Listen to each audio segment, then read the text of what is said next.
attack the enemies there, and it was a filthy wet night, absolutely storming down, blowing across the estuary, and even the farmer, Willie Guest, said, I wouldn't have been like to be out there that night with a picture of the here's the railway crossing, that's the river, and there's the power station there, and they were all in a group here. There's like a big drainage ditch when the river floods up, it's tidal still, and they were there in a bunch, and he said it was horrendous, the conditions, absolutely horrendous.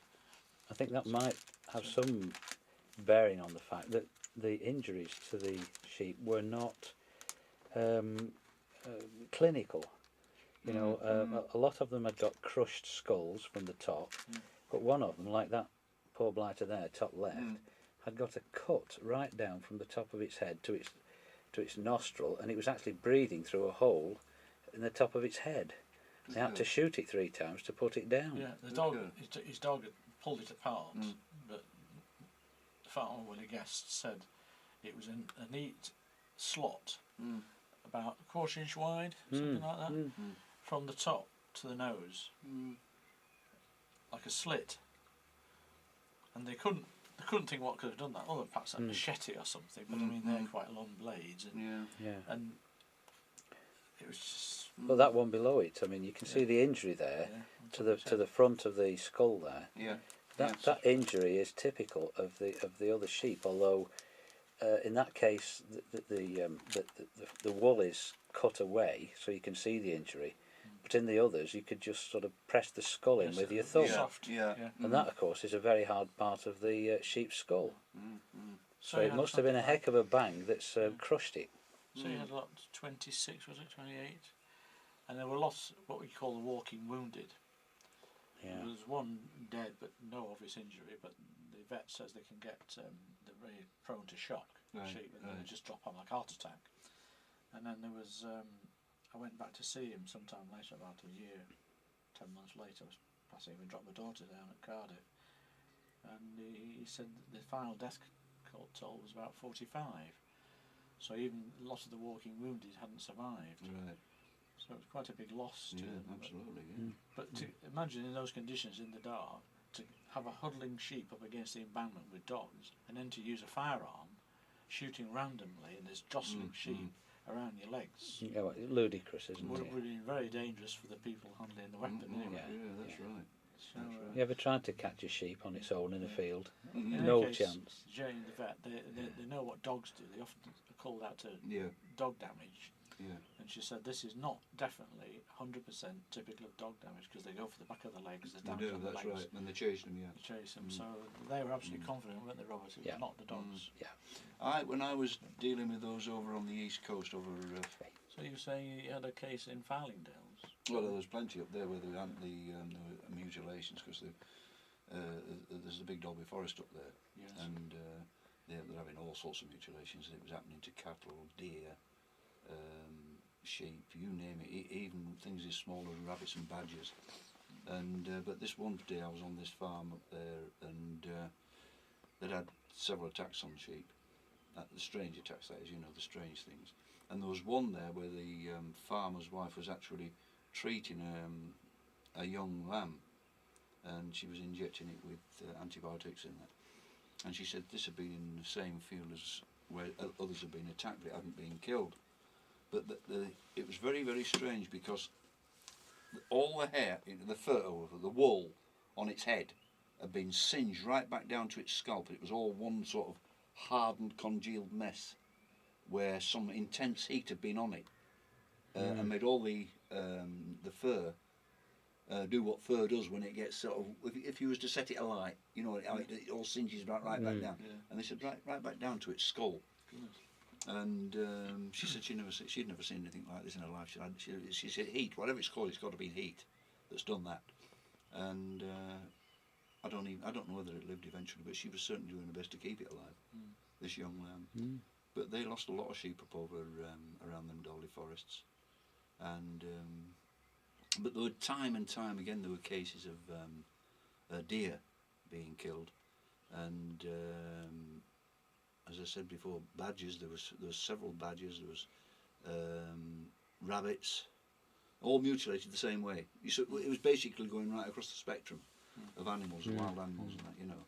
I think you showed us some photographs at the Centenary Hall, was it? Once of the deer with a hole in the head. Yeah, that's right. And the mice, I think.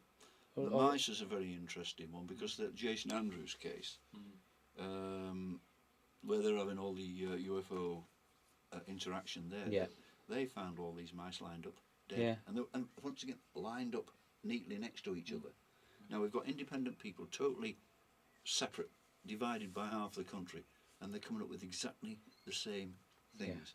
Now, those mice that were found on Jason Andrews' farm were absolutely identical to some mice that were found on the front lawn of a house up in Barnoldswick, where they have been getting alien interaction. Same sort of thing, been watching UFOs outside the house and everything else. The wife went out in the morning, there's all these dead mice lined up on the lawn. Apparently also, in that area up there, they were saying that at the local church, the one overnight, all these pigeons were found dead. They must have roosted in the church, I don't know. Anyway, they found dozens of these pigeons dead in the morning in the church grounds. Do you know what sort of injuries the pigeons had? I don't know, because the people who were telling me didn't know. They just said they were found dead, you know. Pigeon pictures. His son's from Southampton. In the park, it had a neat hole, you know, in its back. Oh yeah. And a pigeon fancy. They took him to a pigeon expert, and he said he'd never seen anything like that before, and all the insides had been cleaned out. Right. So he said you would expect a predator to go to the throat, take the head off, and go into the soft underbelly. Yeah. Not go through all the thick feathers in its back. Yeah. So. Yeah. But you had a case, didn't you, Dave, recently? With the owls. With the owls, lined up, yes. I didn't see that he'd long disposed of them, but the farmer again had seen the advert in the Farmer's Guardian, and he rang me up, and he was mystified because there was about 3 species of owl, and he found them in the field. It was early in the year, like February time. Yes. And they were in a dead straight line. I think he said facing north to south. And they were about 6 feet apart, spaced, all facing the same way. One had been literally cut in half. It had been dissected right down from the back of its head to its tail, so half was missing. So it was like a machine had taken a half off. And one had, I'm trying to remember, one was decapitated. Can't honestly remember all the injuries, but he thought this was most peculiar, not typical of any predator. I mean, owls are not easily predated upon. That's right, yeah. So but that's you see that's what the SAS men were saying there, that whenever they found human bodies, they were always, not just once, but always lined up right next to them. The gap between them identical all the time. So I mean, I don't know. Very neat, aren't they? Yeah, absolutely. How about you mentioned Dolby Forest? I'm sure you've said to me there was a particular field there where 7 humans have been found, totally devoid of all hair. Yeah. Their arms and everything, not just head and pubic hair. That's right. Everything. They were totally bald. Yeah. And they put this story out so that someone had been dumping the bodies, mannequins, dummies. mannequins. Yeah. In the field. That's what the locals were told. Well, do you know, were they all laid out in rows, or was it? Well, they weren't separate all found at the occasions? same time. Oh, all right. You know, separate occasions. I think there was one found by a couple. In fact, there was 2 in the field found by a walker who was a hitchhiker, who had a pack on his back and that going through the fields. And then on a separate occasion there was one. For some reason or other, this field seemed to be the place of putting these bodies down, because they weren't taken from this field. These were coming from elsewhere in the country, some of these, and suddenly appearing dead in the field like this. So they were coming from elsewhere, they were being brought from elsewhere, wherever it was. And you mean the person resided in the south of the country? Different parts of the country, yeah. And were found in Yorkshire? In that field. In that same field? Yes, and so they found 7 over a period of time there. And in fact, the undertaker for the area were actually bound by the Official Secrets Act, would you believe? Because I chased it up, if you remember. In fact, my contact in